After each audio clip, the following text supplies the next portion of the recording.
पण 22 यार्ड्स या सिरीजमध्ये आज आपल्यासोबत आहेत ते म्हणजे अर्थात याचं नाव सांगायची पण गरज नाही, तुम्ही सर्वजण ह्यांना ओळखता. एजाज आपल्यासोबत आहेत. Ejaz sir, thank you so much for coming.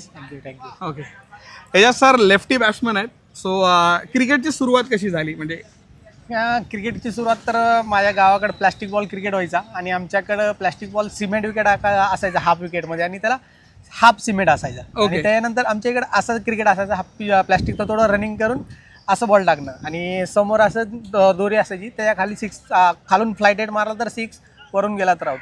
ते आमच्या इकडे नाईट टुर्नामेंट व्हायचे प्लास्टिकचे, ते तिथून क्रिकेट स्टार्ट केला. मग त्यानंतर हॅपी टेनिस बॉल, मग त्यानंतर गावातलं नॉर्मल क्रिकेट ते खेळत स्टार्ट केला.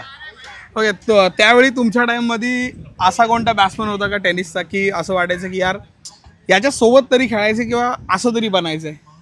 तसे तर आमचे पहिले इन्स्पायर झालेलो मी माझ्या गावाकडचे प्लेयर्स. तर आमच्याकडं भरपूर प्लेयर होते. माझा चुलत भाऊ होते अख्तर कुरेशी म्हणून, माझ्या मावशीची मुलं वगैरे अख्तर कुरेशी, अफसर कुरेशी. आणि त्यानंतर आमच्या गावातले प्लेयर्स आहे जसे की नागपुरे म्हणून आहे, गणेश नागपुरे वगैरे आहे. त्यात बॅट्समनमध्ये अब्दुल म्हणून आहे, किपर बॅट्समन होतात. हे आमच्या गावातले प्लेयर होते. तर त्यांना बघून आम्ही इन्स्पायर झालो की मोठा क्रिकेट चांगला खेळतात. तर यांना बघून मी त्यांच्या मागं जेव्हा ते क्रिकेट खेळायचे किंवा प्रॅक्टिस करायचे, मी त्यांच्या पाठीमागं किपरच्या पाठीमागं त्यांचे जे बॉल यायचे ना ते बॉल टाकायचो मी. त्यावेळेस तर नॉर्मल वाटायचं क्रिकेट. डिंगडॉंगचा कॉल जेव्हा आला तेव्हा कसं वाटलं? डिंगडॉंगचा कॉल तर नाही पहिल्यांदा आला, कारण पहिल्यांदा मी गावाकडनं स्टार्ट केल्यानंतर गावातले गाव वाईज किंवा तालुका वाईज मॅचेस व्हायचे ना, तर मी त्यांच्या अगेन्स्ट दौंड टीमच्या अगेन्स्ट चांगला परफॉर्मन्स केला होता. तर त्या टुर्नामेंटमध्ये चांगला परफॉर्मन्स झाला होता. तर त्या टीमच्या अगेन्स्ट पण मी एवढं खास काय माझे बॅटिंग परफॉर्मन्स झाला नव्हता. तर त्यानंतर मग त्याच टीमच्या अगेन्स्ट आम्ही फायनल हारलो. फायनल हारल्यानंतर मग त्यांनी माझा नंबर घेतला आणि मला सांगितलं की आमचे मॅचेस आम्ही खेळत असतो बाहेर, तुला कॉल करेल, तू येऊन खेळ. तर त्यावेळेस कसं माइंड माझा एवढं बाहेरचा क्रिकेट खेळण्याचा नव्हता, तर भीती होती मनात की बाहेरचा क्रिकेट मी खेळेल का आणि जाईल का, परफॉर्मन्स होईल का. तर भीती मनात होती, कारण आजकालच्या नवीन जनरेशनला पण तेच भीती असते की बाहेरचा क्रिकेट कसा जाऊन खेळू, कारण होत नाही आहे, कारण भीती मनात असते. तर तेच भीती मनातलं काढून मी गेलो एक वेळा.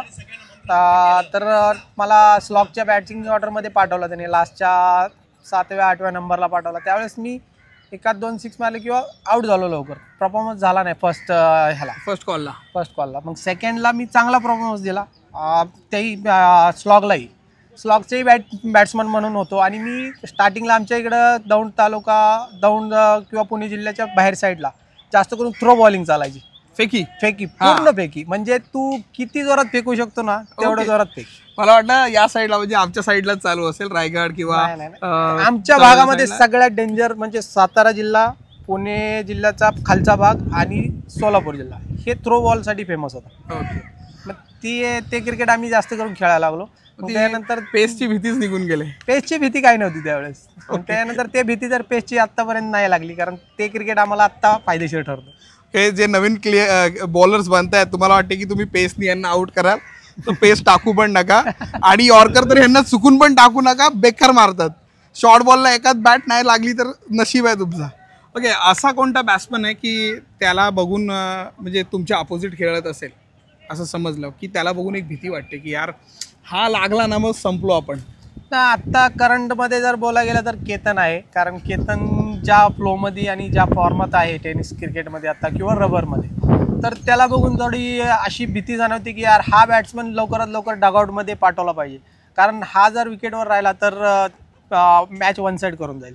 ओके, सध्याच्या कंडिशनमधला फेवरेट बॅट्समन ज्याची बॅटिंग बघायला मस्त आवडते, ही क्लीन मारतो, मस्त मारतो, म्हणजे आपल्या विरुद्ध खेळतोय आणि तरी 2 छगडे मारले तर असं वाटतं की यार काय भारी मारले, बघितलेस असं वाटतं. तर मला तर असं एकच वाटतं, तसे भरपूर प्लेयर आहेत पण मला एकच प्लेअर ते संजू कोनेजा, कारण त्याची बॅटिंग स्टाईल म्हणजे असं नाही की तो जास्त एफर्टलेस बॉडीला म्हणजे स्ट्रेस देतो स्वतःच्या माइंडला किंवा बॉडीला, की एकदम नॉर्मल असे कव्हर्सवाले 6 किंवा असे फ्लिक घेऊन मारणारे बॉल. आपण कसं पुणे मुंबई आपल्या महाराष्ट्राच्या भागातले प्लेयर्स काय करतात, शफल होऊन पाठीमागचा स्टंप दाखवून मग मारतात, पण तो जागेवरूनच पाठीमागचा 6 पण मारतो. ओके, असा कोणता बॉलर आहे की ज्याला बघितल्यावर वाटतं की ह्याची ओव्हर जरा ढकलून काढूया?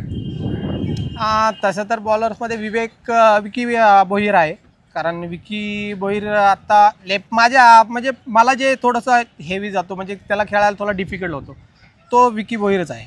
ओके. आणि अशी कोणती आयकॉनिक मॅच जी तुमच्या एकदम लक्षात आहे की यार ती मॅच माझ्या आयुष्यातली बेस्ट मॅच होती?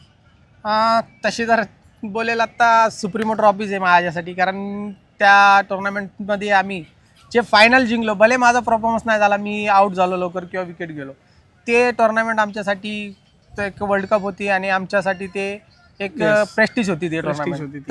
भले मी त्या टुर्नामेंटमध्ये परफॉर्मन्स केला नाही, पण बाकीच्या टीमसाठी, आमच्या टीमसाठी ते टुर्नामेंट आमच्यासाठी खूप महत्त्वाची होती, कारण आम्ही सगळे टुर्नामेंट चॅम्पियन झालो, पण ते टुर्नामेंट झालो नव्हतो. तर त्यासाठी आम्ही 11 वर्ष वाढ पण बघितली आणि त्या टुर्नामेंटला आम्ही इतका जीव लावून खेळलो ना की कुठल्याच टुर्नामेंटला आम्ही खेळलो नाही. ओके. अपार्ट फ्रॉम द क्रिकेटच्या व्यतिरिक्त असा कोणता खेळ आहे जो खेळायला आवडतो, किंवा असा कोणतं गोष्ट आहे जी करायला खूप आवडते? तसं तर मी सगळ्या गेममध्ये इन्व्हॉल्व असतो, तसं तर काही नाही, पण जेव्हा मी फ्री टायमिंग असतो, प्रॅक्टिस सेशन वगैरे माझं झाल्यानंतर मी जास्त करून पबजी गेम वगैरे खेळत बसत असतो फॅक्टरीवर.